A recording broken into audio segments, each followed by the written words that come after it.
Assalamualaikum warahmatullahi wabarakatuh. Kali ini kita akan belajar tentang desain penelitian di kajian pengajaran bahasa Inggris sebagai bahasa asing. Hari ini kita akan belajar pertama adalah introduction, pengenalan tentang apa itu research design, apa manfaatnya dan bagaimana cara memilihnya. Kemudian kita akan masuk ke klasifikasi pertama, descriptive research atau desain yang masuk ke dalam penelitian deskriptif. Ada apa aja? Ada content analysis, ada correlational design, ada survey design, ada kemudian kita masuk ke case study atau studi kasus, desain penelitian studi kasus. Masuk ke yang paling banyak digunakan dan yang paling kaku menurut saya, experimental design, ada kemudian action research. Oke, introduction. Di sini kita akan berdiskusi tentang definisi, fungsi, dan jenis-jenis atau tipe-tipe dari desain penelitian. Oke, apa itu desain penelitian? Desain penelitian adalah sebuah kerangka untuk merencanakan penelitian kalian dan kerangka untuk menjawab pertanyaan penelitian kalian. Desain penelitian mencakup semua strategi yang kalian pilih untuk mengintegrasikan berbagai komponen yang berbeda di dalam penelitian kalian menjadi satu kesatuan dan dilaksanakan dengan cara yang logis sehingga menjamin kalian bahwa kalian akan menyelesaikan masalah penelitian secara efektif, akan menjawab pertanyaan penelitian secara efektif. Desain penelitian ini juga mencakup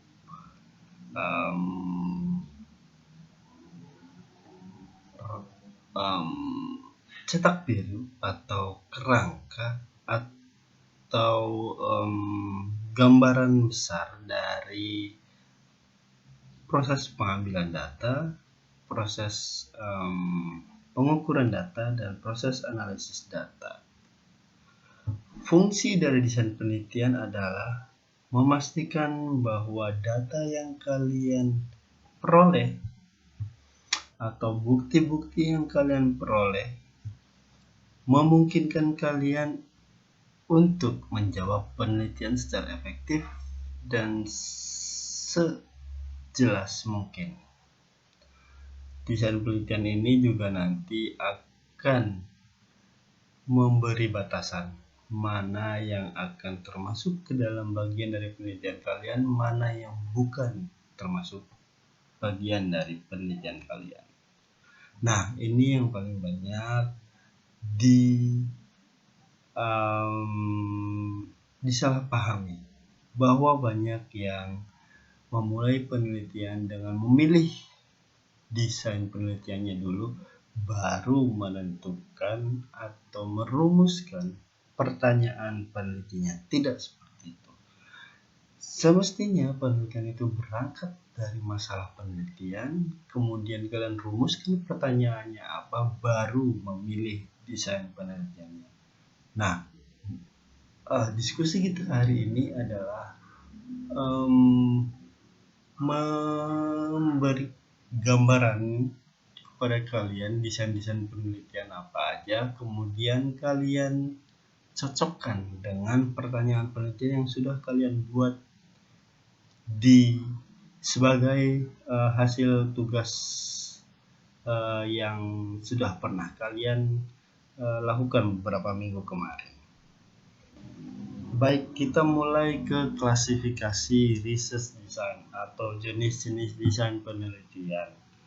Oke, sebenarnya banyak sekali, tapi saya hanya akan memasukkan beberapa. Pertama adalah descriptive research atau penelitian deskripsi. Penelitian deskriptif.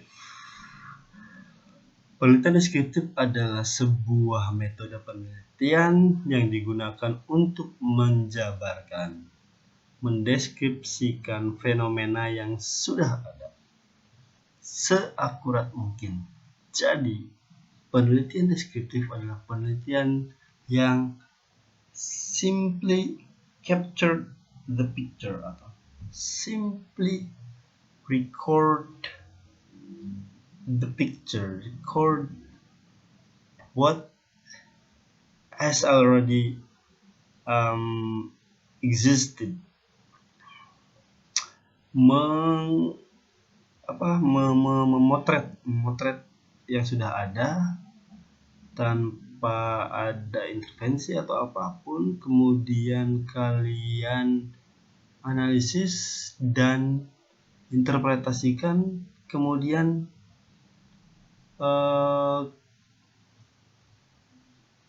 conclude, kemudian kalian simpulkan. Desain-desain penelitian apa aja yang termasuk ke dalam penelitian deskriptif? Ada konten analisis. Konten analisis ini sebagian besar berupa analisis dokumen yang sudah ada. Datanya adalah dokumen, entah itu dokumen berupa rekaman dokumenter, atau berupa foto, atau berupa rekaman wawancara, rekaman video, atau kalian menganalisis pidato presiden siapa, atau kalian menganalisis rekaman debat calon presiden siapa, itu masuk dalam descriptive research. Content analysis, kemudian korelasi, kemudian ada survei, kemudian beberapa orang mengatakan bahwa case study juga termasuk ke dalam descriptive research. Oke, kemudian ada experimental research, ini banyak sekali juga. Ada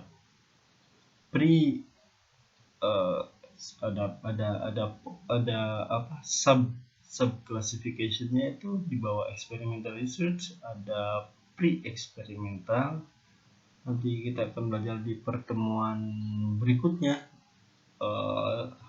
Ada pertemuan khusus membahas tentang experimental research ini. Ada pre-eksperimental, ada quasi-eksperimental, ini yang paling banyak dilakukan oleh kakak tingkat kalian. Quasi-eksperimental, apa itu quasi-eksperimental? Kita akan belajar di pertemuan berikutnya yang khusus membahas tentang experimental research. Kemudian ada true experimental.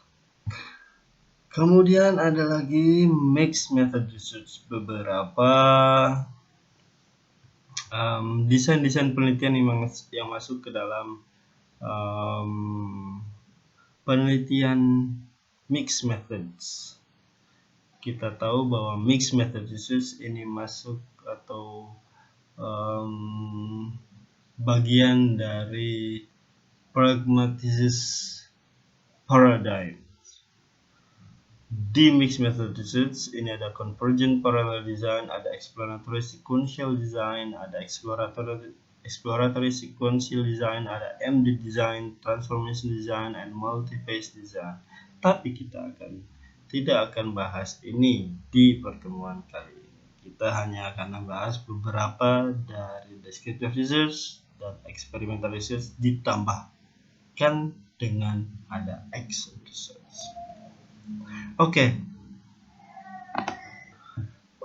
kemudian kita masuk ke klasifikasi pertama dari research design, content atau content analysis. Apa itu content analysis? Content analysis adalah seperti yang sudah kita bahas di slide sebelumnya bahwa content analysis adalah sebuah research method, sebuah metode penelitian yang digunakan untuk mengidentifikasi pattern atau pola dari komunikasi yang terekam. Content analysis itu apa aja? Kita akan bahas objektif, procedure, data, dan example. Pertama, apa tujuan dari content analysis? Banyak sekali. Beberapa di antaranya adalah content analysis bertujuan untuk mencari tujuan, pesan-pesan, dan efek dari isi komunikasi. Misal, kalian menganalisis atau mencari tahu apa sebenarnya yang ingin disampaikan oleh masing-masing kandidat presiden di debat presiden. Kalian gunakan content analysis. Kalian analisis rekaman debat yang sudah dimiliki misalnya oleh stasiun TV atau stasiun TV apa gitu, atau yang sudah dipost dan dipublish di YouTube oleh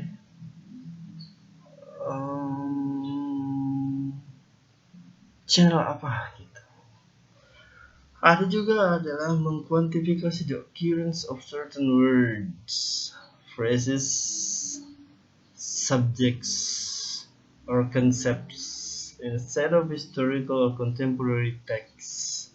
Kalian ingin menghitung yang nanti kemudian kalian coba tafsirkan kemunculan sekian kali kemunculan kata, frasa, subjek atau konsep itu artinya apa. Biasanya ini digunakan untuk penelitian sastra biasanya. Quantify the occurrence, kalian simply menghitung munculan atau kehadiran atau berapa banyak kata-kata tertentu muncul di teks sastra apa bisa. Contoh adalah penelitian teks sastra, teks Lelaki Harimaunya Eka Kurniawan. Kalian ingin mencari tahu berapa banyak kata harimau muncul sebenarnya di teks itu. Kemudian nanti kalian tafsirkan sekian kemunculan kata harimau itu artinya apa. Atau ada lagi beberapa di antara tujuannya adalah menganalisis dampak dari isi komunikasi seperti arus informasi atau respon-respon dari audiens. Jadi kalian mencoba mewawancara, misal bagaimana respon kalian terhadap sosialisasi ini. Itu juga simply masuk ke dalam penelitian yang menggunakan desain content analysis. Prosedurnya ini beberapa yang dilakukan tahap-tahapnya. Pertama adalah formulate clear and direct research question. Kalian memformulasikan pertanyaan penelitian yang langsung dan jelas. Memilih dokumen atau memilih memilih dokumen, memilih misal teks sastra kalau memang mau melakukan penelitian sastra, memilih teks pidato kalau kalian ingin menganalisis teks pidato yang akan kalian analisis. Kemudian kalian mendefinisikan unit-unit dan kategori analisisnya, kemudian mengembangkan coding. Kita akan belajar nanti di analisis qualitative data, mengembangkan seperangkat peraturan coding, kemudian kalian membuat coding dari teks. Teks itu nanti kalian buat kode-kodenya. Misalnya kalian menganalisis berapa banyak kemunculan kata harimau di Laki Harimau, novelnya Eka Kurniawan. Jadi kalian ngasih kode untuk harimau itu H. Kalian bikin kode itu kode berdasarkan analisis, berdasarkan peraturan yang sudah kalian buat. Baru kemudian kalian menganalisis hasilnya dan menarik kesimpulan. Data yang digunakan biasanya bisa berupa students writing products. Kalian misal menganalisis apa kesulitan mahasiswa dalam menulis teks hortatory exposition, atau misal kalian menganalisis kesalahan-kesalahan yang umum dilakukan oleh siswa dalam menulis teks hortatory exposition. Maka yang harus kalian kumpulkan pertama adalah produk hasil tulisan siswa dalam menulis teks hortatory exposition. Bisa juga rekaman aktivitas proses belajar mengajar, terus bisa juga berupa hasil dari students test or score. Bisa juga datanya itu berupa nilai atau hasil tes siswa. Bisa juga datanya itu berupa portofolio siswa atau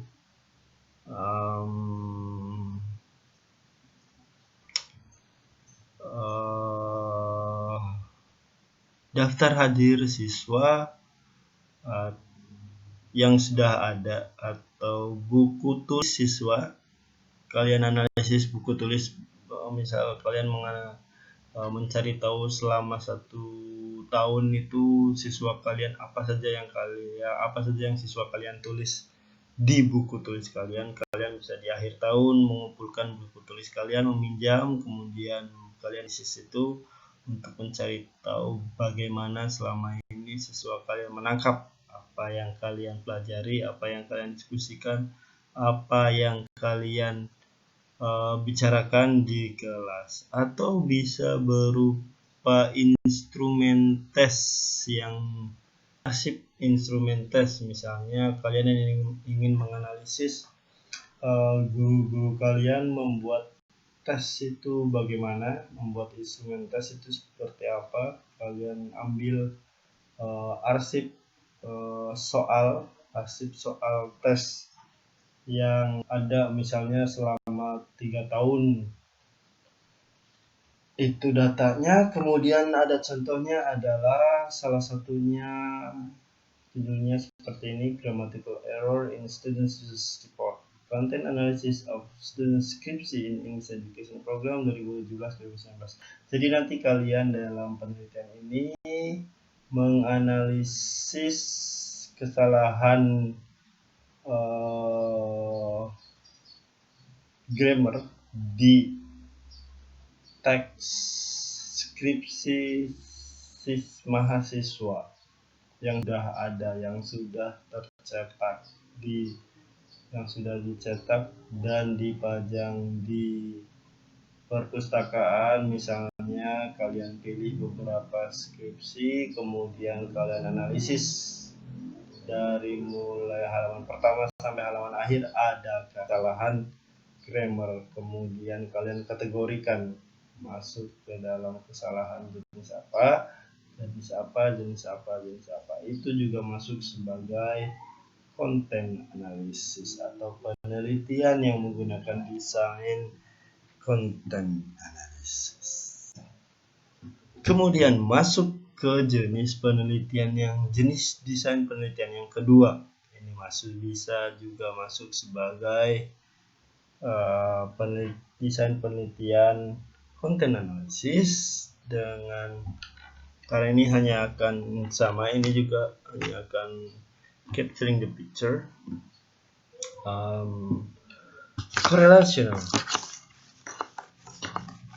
Correlational didefinisikan sebagai desain penelitian yang mengukur atau mencari tahu atau meneliti hubungan antara dua atau lebih variabel tanpa melakukan intervensi, tanpa melakukan treatment, tanpa mengontrol mereka. Jadi hanya mencari tahu saja apakah ada hubungan antara misal kualitas tidur siswa dengan skor bahasa Inggris mereka. Oke. Tujuan beberapa diantaranya adalah mencari tahu apakah ada hubungan positif, misal yang terjadi adalah antara kemampuan menulis bahasa pertama dan bahasa asing. Apakah ada hubungan negatif yang seperti yang terjadi di ketidakhadiran siswa dan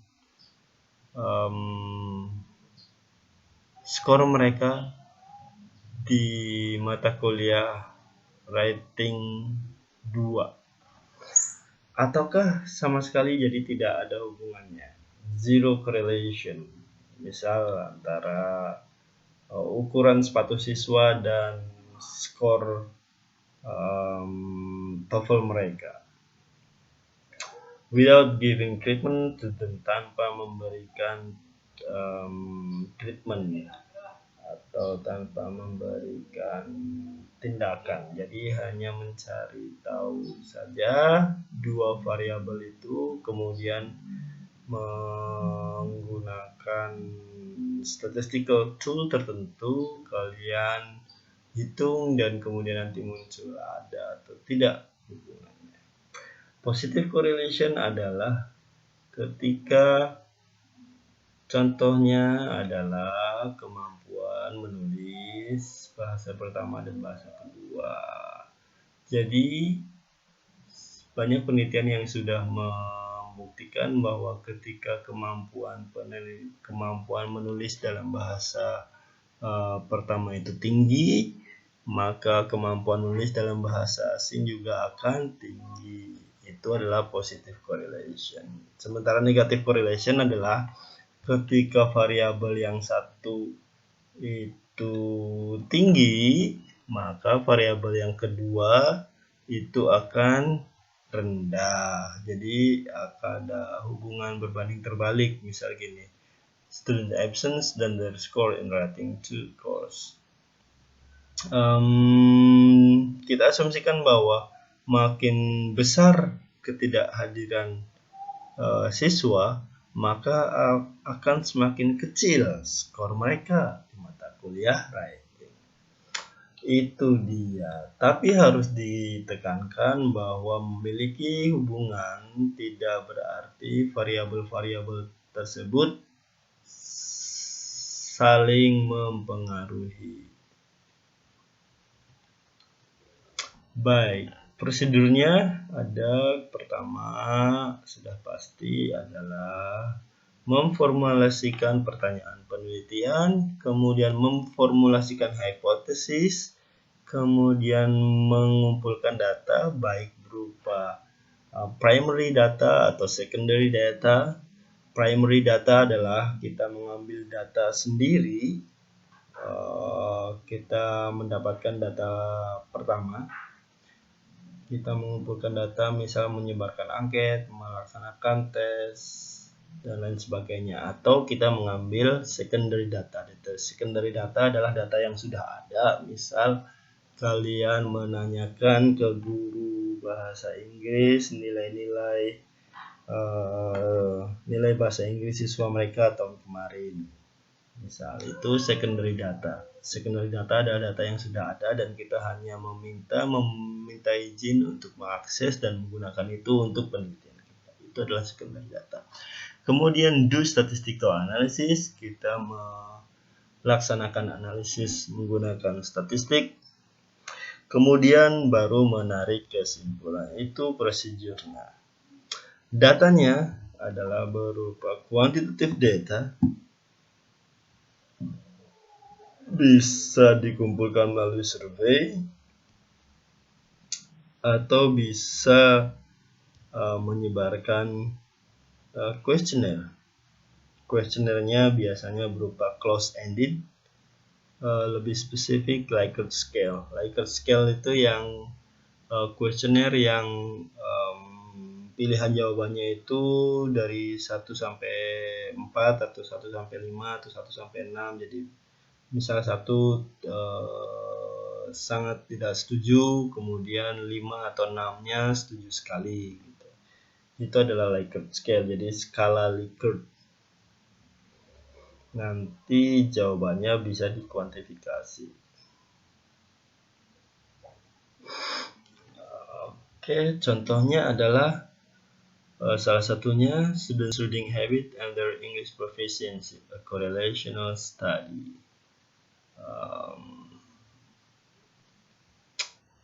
Students reading habit and proficiency atau the correlation between students reading habit and their English proficiency. Kemudian itu dia. Ada yang ketiga. Desain penelitian yang kita bahas yang ketiga, atau desain penelitian di bawah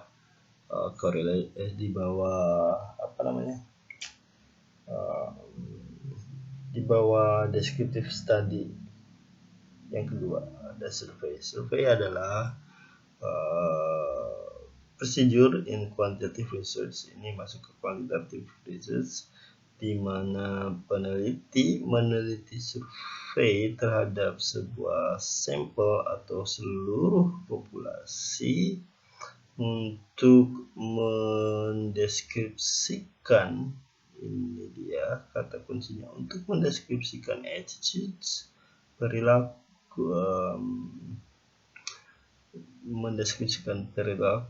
opini atau sifat-sifat dari populasi. Itu definisi dari survei. Tujuan dari survei beberapa diantaranya adalah untuk mendeskripsikan tren, untuk menentukan opini seseorang, untuk membantu mengidentifikasi keyakinan atau pendapat dan perilaku dari orang-orang.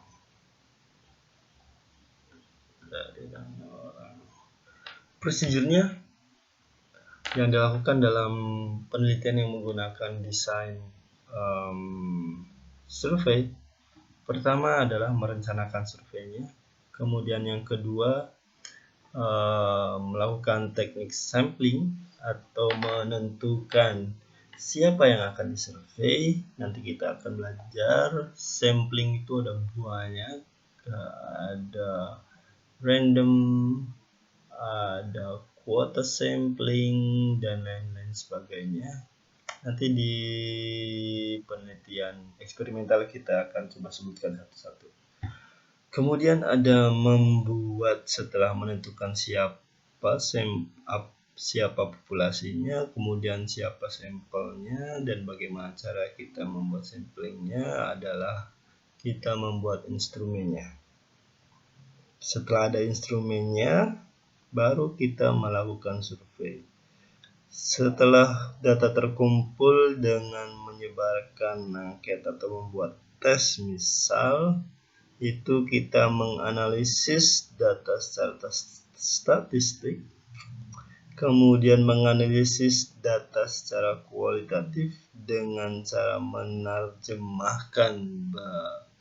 menerjemahkan atau menafsirkan arti dari angka-angka itu apa, kemudian melaporkan hasilnya.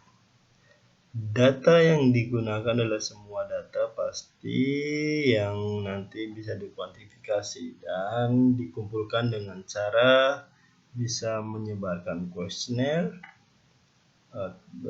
biasanya berupa Likert scale, bisa tes, bisa juga observasi yang nanti dikuantifikasi, bisa berupa interviews yang juga bisa nanti digunakan untuk menganalisis data secara kualitatif. Contohnya, the investigation of EFL teaches on English proficiency survey. Misalnya penelitian ini adalah kalian mensurvei sebenarnya atau mencari tahu sebenarnya ada di skor berapa kemampuan bahasa Inggris guru bahasa Inggris itu menggunakan CIFR misalnya, ada di level A1 kah atau ada di level A2 kah atau B1 kah, B2 kah, C1 atau C2. Kemudian ada case study. Case study adalah sebuah penelitian mendalam tentang seseorang atau tentang sebuah unit di organisasi atau tentang kejadian tertentu yang memiliki karakteristik khusus. Sederhananya, case study adalah studi mendalam terhadap sebuah kasus, dan biasanya kasus tertentu itu memiliki sifat-sifat yang khas.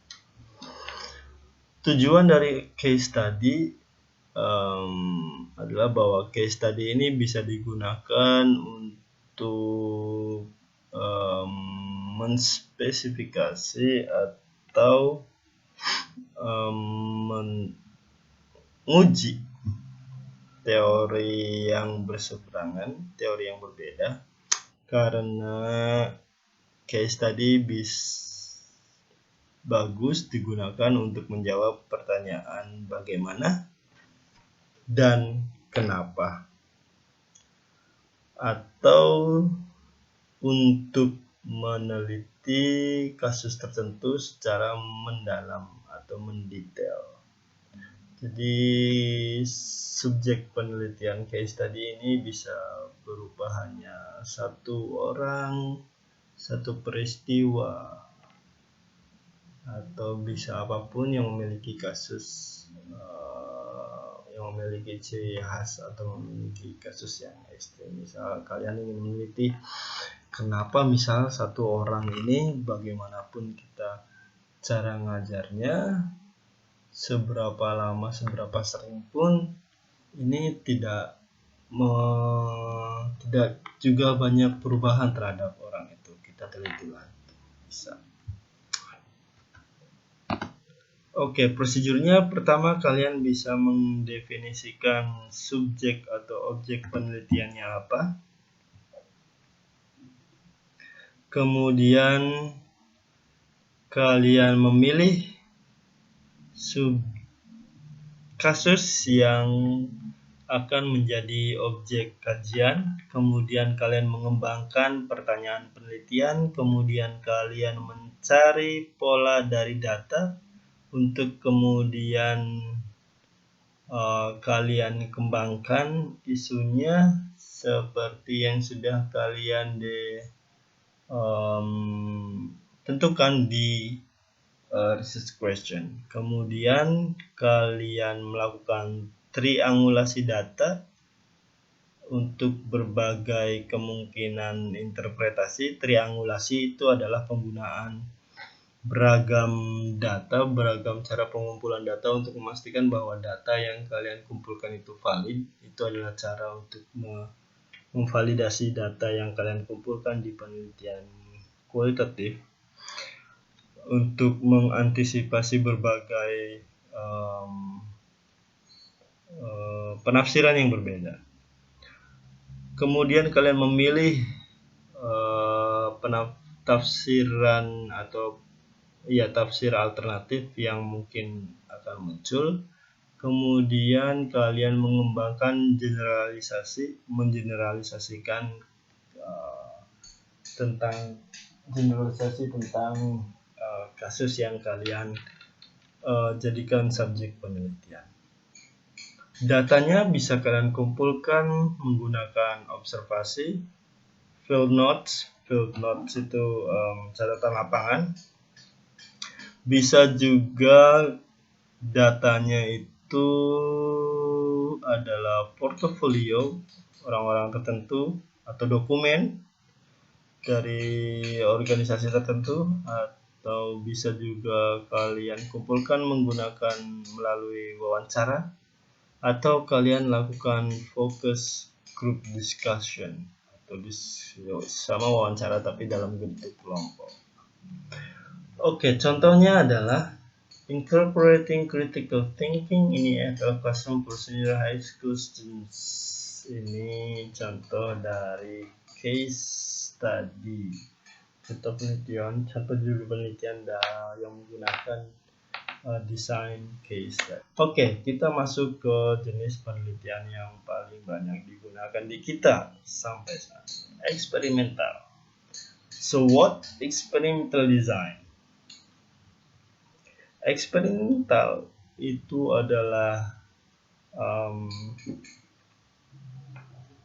sebenarnya banyak membawahi banyak sekali desain-desain penelitian yang tadi paling tidak ada 3 sub klasifikasi eksperimental. Ada pre-eksperimental, ada quasi-eksperimental, ada true eksperimental. Jadi definisinya eksperimental adalah sebuah sekumpulan dari desain-desain penelitian yang menggunakan manipulasi. Sebenarnya manipulasi ini bukan manipulasi yang kita pahami ya. Manipulasi ini adalah treatment atau intervensi, dan testing dan tes yang terkontrol untuk memahami proses-proses kausal atau proses-proses sebab akibat.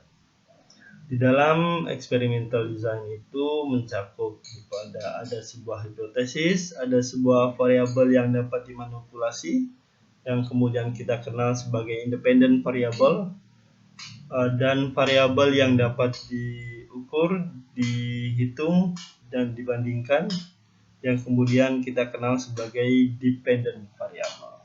Jadi ada hipotesis, ada independent variable, ada dependent variable. Independent variable ada variabel yang kita gunakan, yang kita treatmentkan, yang kita kasih. Kemudian dependent variable adalah variabel yang nanti kita ukur, yang kemudian nanti mendapat dampak atau efek dari intervensi, dari tindakan yang kita lakukan kepada independent variable. Oke, tujuan dari experimental design adalah menguji sebuah gagasan atau sebuah prosedur atau sebuah practice, tindakan yang kemudian kita sebut sebagai independent variable, untuk menentukan apakah gagasan itu, prosedur itu, atau practice itu, atau misalnya teknik itu, metode itu, pendekatan itu, media itu mempengaruhi outcome yang kita sebut kemudian sebagai dependent variable. Nah, ini prosedur atau hal-hal yang kita lakukan dalam penelitian eksperimental. Pertama adalah kalian mengidentifikasi masalah penelitian, kemudian kalian constructing eksperimen yang kalian lakukan sebagai persiapan. Pertama kalian sampling, menentukan sampelnya. Nah, ini dia jenis-jenis sampling, ada probability, ada non-probability, ada simple random, ada convenience, ada stratified, ada systematic, ada cluster, ada ada judgmental, ada snowball, ada quota, dan lain sebagainya. Jadi teknik sampling ini banyak sekali, ada probability sampling, non-probability sampling, simple random sampling, convenience sampling. Nanti kalian bisa googling dan cari sendiri masing-masing jenis sampling ini apa aja artinya, apa saja kelemahan kelebihannya, apa saja tujuannya. Oke, setelah kemudian kalian memilih sampel, membuat samplingnya, kalian meng-create atau membuat desainnya, kemudian kalian lakukan pilot study. Pilot study atau preliminary study ini adalah penelitian awal yang nanti datanya kalian gunakan dalam penelitian utama kalian. Kalau di kita mungkin pilot study ini adalah mini research yang sedang kalian lakukan ini, yang nanti datanya kalian gunakan untuk proposal skripsi kalian, yang tugas yang sudah saya project yang sudah kita bicarakan kemarin. Nah, kemudian setelah mengconstructing eksperimen atau melakukan persiapan, kalian lakukan eksperimennya. Biasanya berupa 3 rangkaian ini, ada pre-test, ada treatment, ada kemudian baru post-test. Di constructing eksperimen ini juga termasuk kalian membuat atau menentukan instrumen penelitian. Instrumen penelitian biasanya di eksperimen kali ini bukan hanya instrumen pengumpulan data, tapi juga instrumen treatmentnya. Misal kalian melakukan pengajaran, jadi yang termasuk instrumen itu ada juga RPP dan materi pengajarannya, kemudian tesnya.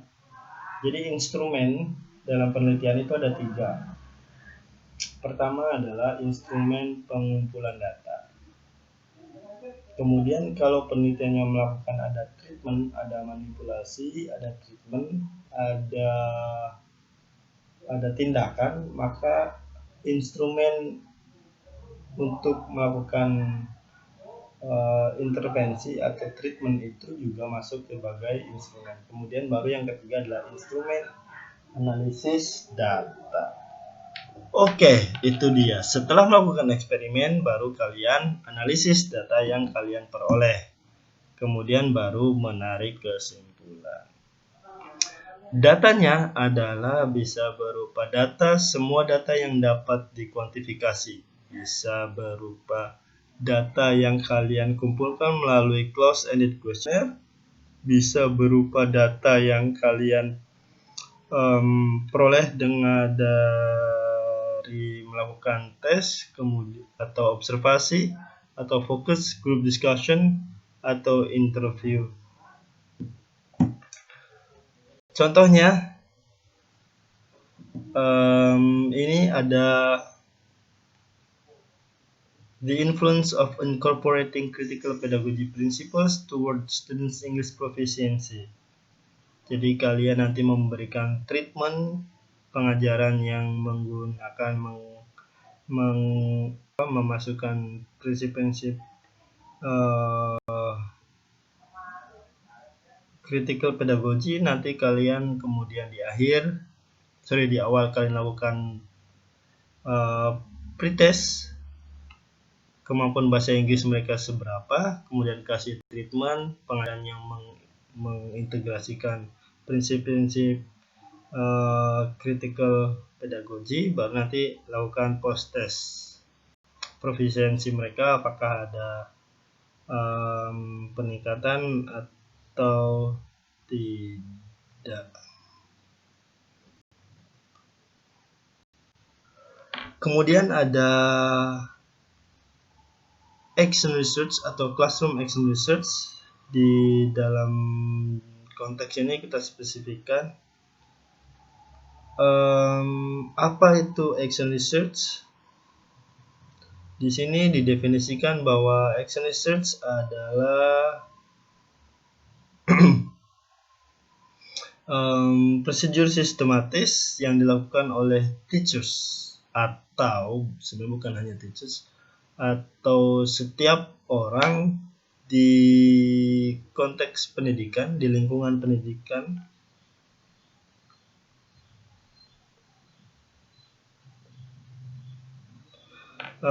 untuk mengumpulkan informasi tentang dan kemudian meningkatkan,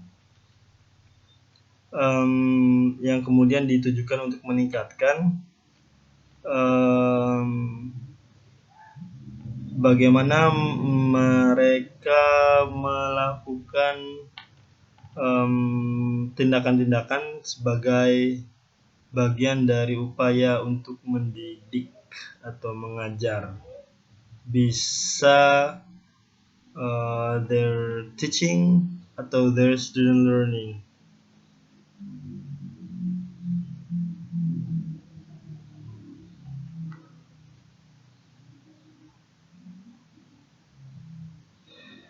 Jadi action research adalah sebuah penelitian yang menggunakan desain action research atau classroom action research. Itu adalah penelitian yang mengumpulkan data, kemudian melakukan treatment yang tujuannya adalah meningkatkan kualitas, baik kualitas pembelajaran siswa atau kualitas pengajaran yang dilakukan oleh guru, atau kualitas pelayanan yang diberikan oleh pihak sekolah. Itu masuk sebagai action research yang dilakukan di konteks pendidikan.